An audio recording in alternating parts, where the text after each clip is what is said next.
ओम शांति। आज दिनांक 1 फरवरी 2023 बाबा ने महावाक्य में हम बच्चों को जो शिक्षाएं दी उनका मनन करेंगे। बाबा बोले, मीठे बच्चे, तुम्हारी नजर किसी भी देहधारी की तरफ नहीं जानी चाहिए, क्योंकि तुम्हें पढ़ाने वाला स्वयं निराकार ज्ञान का सागर बाप है। बाबा समझाते, मीठे बच्चे, तुम्हारी नजर किसी भी देहधारी की तरफ नहीं जाना चाहिए, क्योंकि तुम्हें पढ़ाने वाला स्वयं निराकार ज्ञान का सागर बाप है। अर्थात स्वयं भगवान निराकार, पिता परमात्मा, ज्ञान का सागर, सुख का सागर, शांति का सागर। ब्रह्मा तन का आधार लेकर हम बच्चों को ज्ञान सुनाते, सम्मुख बैठ ज्ञान सुनाते। बाबा कहते, ऐसा किसी सत्संग में नहीं होता, ऐसा किसी स्कूल या विश्वविद्यालय में नहीं होता। वहां पढ़ाने वाला देहधारी होता है। वहां यदि हम याद करते हैं कि पढ़ाने वाला कौन, तो उनकी तरफ बुद्धि अर्थात देहधारी की तरफ बुद्धि चली जाती है। पर यहां बाबा कहते, जो भी ज्ञान मुरली सुनाते हैं वे यह स्मृति कराते हैं कि खुद को आत्मा अनुभव कर बैठो। यह अनुभव करो कि निराकार पिता परमात्मा इन तन द्वारा तुम बच्चों को सुना रहे हैं। तो जब हम यह याद करते हैं तो हमारी बुद्धि चली जाती है निराकार पिता परमात्मा की तरफ, निराकार दुनिया परम धाम की तरफ। तो बाबा कहते, तुम बच्चों को अभी यह समझा दिया गया है कि किसी भी देहधारी को नहीं देखना है, स्वयं की देह को भी नहीं देखना है।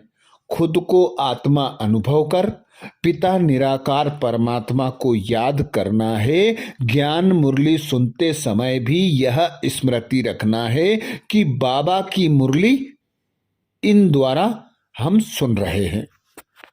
हमें पढ़ाने वाला ज्ञान का सागर निराकार पिता परमात्मा है।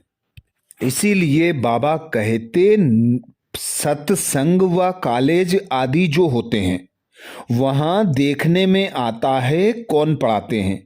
नजर पड़ती है जिस्म पर। कॉलेज में कहेंगे फलाना प्रोफेसर पढ़ाते हैं, सत्संग में कहेंगे फलाना विद्वान सुनाते हैं। मनुष्य पर ही नजर जाती है। यहां तुम्हारी नजर किसी देहधारी पर नहीं जाती। तुम्हारी बुद्धि में है निराकार परम पिता परमात्मा इस तन द्वारा सुना रहे हैं। बुद्धि चली जाती है मात पिता और बाप दादा तरफ। बच्चे सुनाते हैं तो कहेंगे ज्ञान सागर बाप द्वारा सुना रहे हैं, सुना हुआ सुना रहे हैं। फर्क पड़ गया ना। सत्संगों में कुछ भी सुनाते हैं तो समझते हैं यह फलाना वेद सुनाते हैं, शास्त्र सुनाते हैं, परंतु मनुष्यों की को मर्तबे पर, जाति पाति पर दृष्टि जाती है। यह हिंदू है, यह मुसलमान है, दृष्टि वहां चली जाती है। यहां तुम्हारी दृष्टि जाती है शिव बाबा तरफ। शिव बाबा पढ़ाते हैं अभी बाप भविष्य नई दुनिया का वर्षा देने के लिए।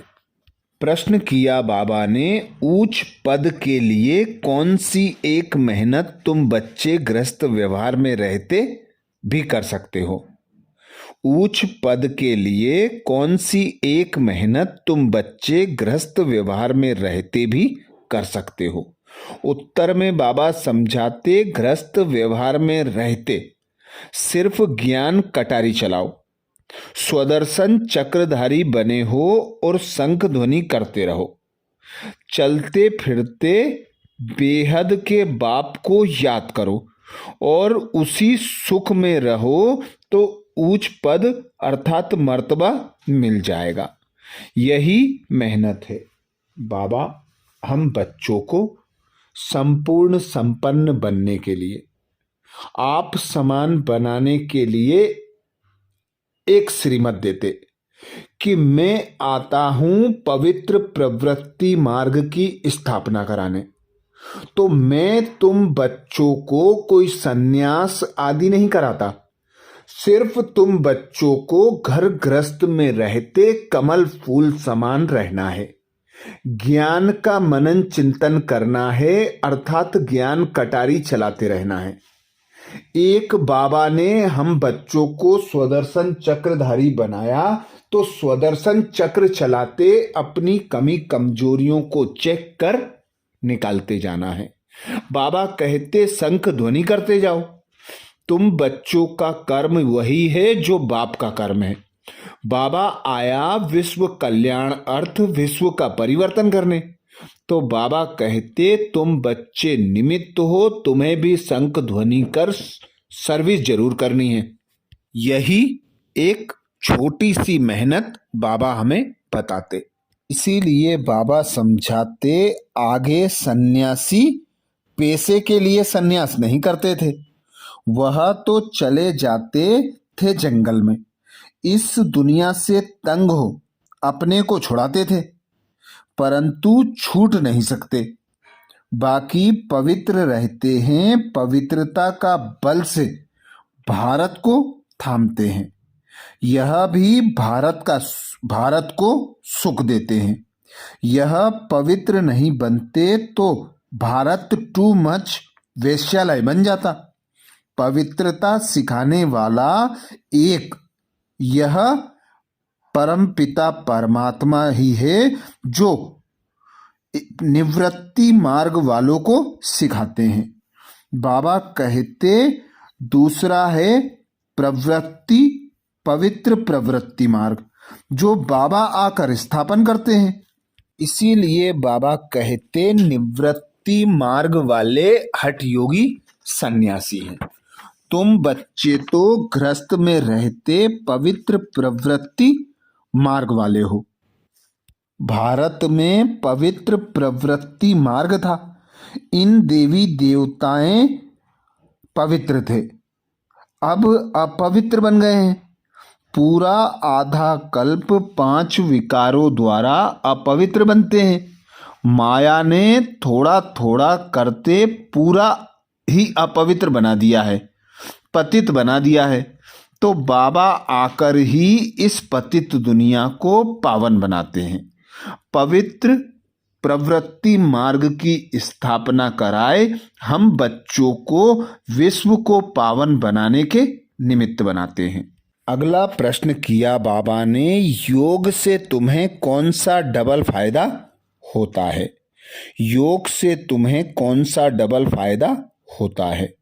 उत्तर में बाबा समझाते, एक तो इस समय कोई विकर्म नहीं होता है, दूसरा पास्ट में किए हुए विकर्म विनाश हो जाते हैं।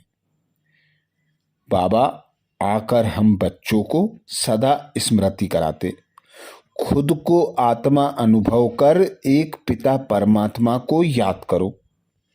याद में ही मेहनत है।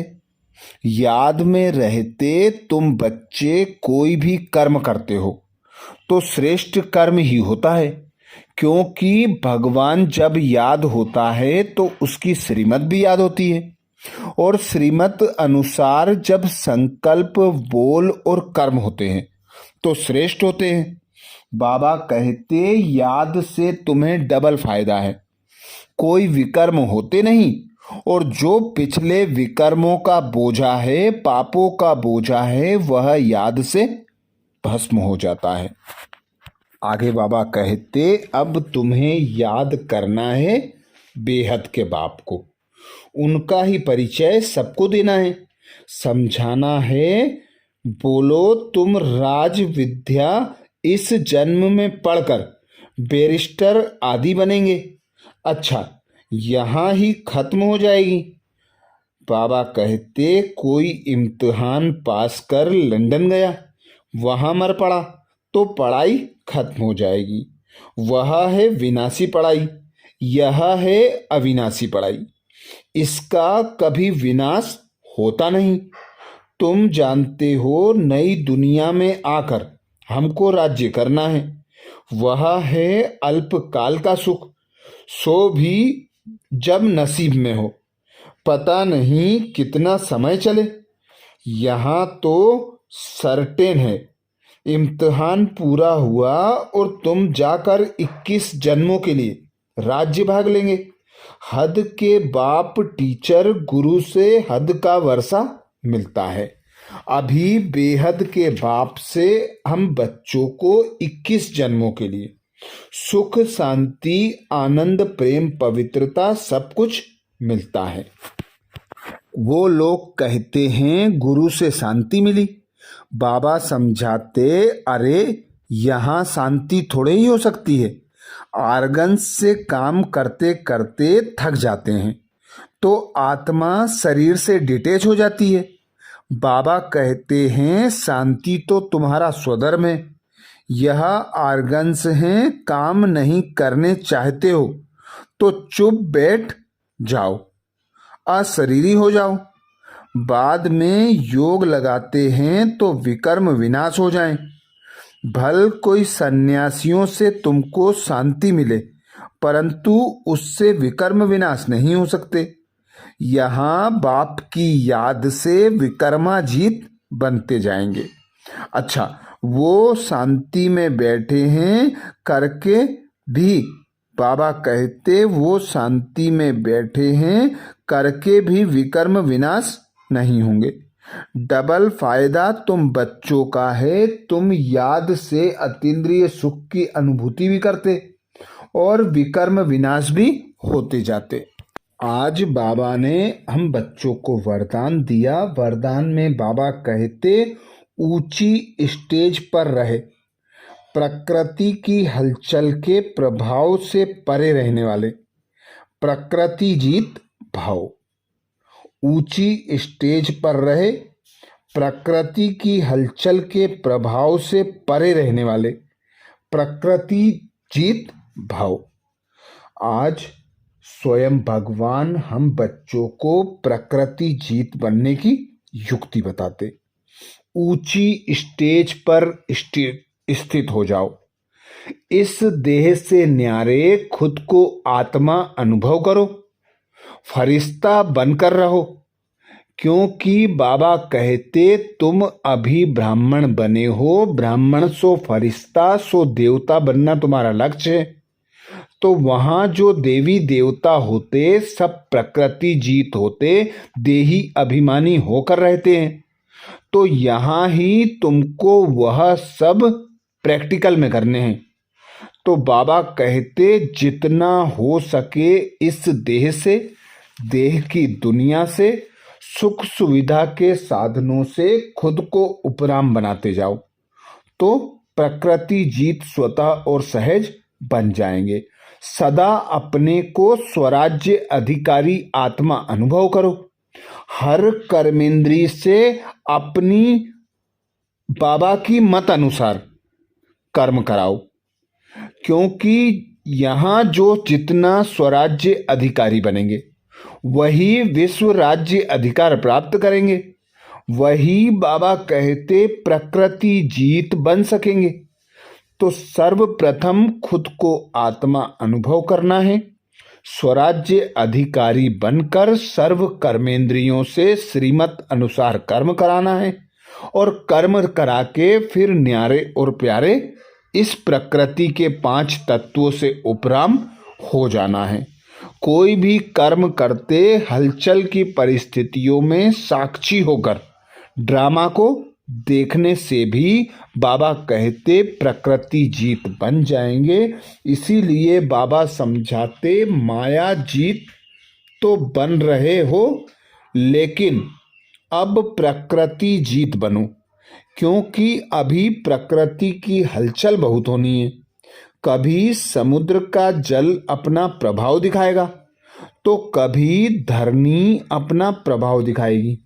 अगर प्रकृति जीत होंगे तो प्रकृति की कोई भी हलचल हिला नहीं सकेगी।